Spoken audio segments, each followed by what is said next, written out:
Yo, what's up guys? Ito nga pala yung kaganapan kagabi. Pumunta kami sa night market. Dito lang yan, malapit sa lugar namin. Ayan, naglakad-lakad kami.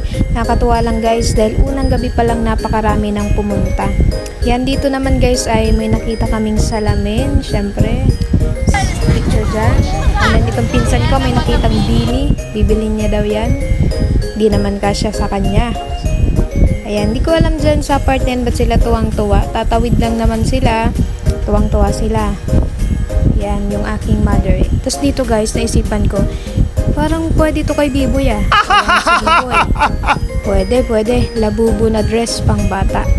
Ayan, tapos lakad na naman. Actually guys, wala talaga kaming dalang pera nitong gabi na to, no? Nanggugulo lang kami dito kasi wala kaming magawa sa mga bahay namin. Hindi, pero nagtingin-tingin talaga kami kasi baka may maganda, tapos balikan na lang, no?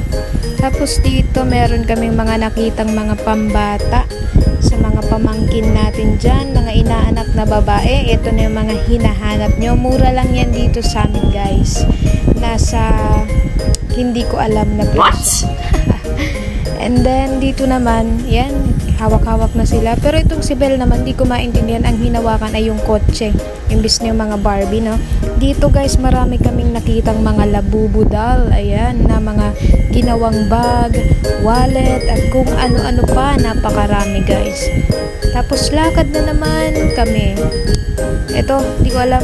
Nakaupo na yung pamangkin ko dyan. Eto guys, ang hindi mawawala, ramdam mo na talagang Pasko pag nakakita ka niyan, no? Tapos dito yung pamangkin ko, ano-anong sinasabi niya, yun pala yung papa niya, pareho ng damit. At hindi mawawala mga guys, yung syempre mga pang mommy vibes natin, no? Mga pinggan naman yung mga hinahanap nila, mga babasagin na mga bagay. At dito naman guys ay nagfi-feeling naman ako, kunwari vlogger talaga, no? Pag uwi namin ayun yung ganap guys, nakabili yung pamangkin ko, tapos panoorin nyo to. Alexa, turn on the light.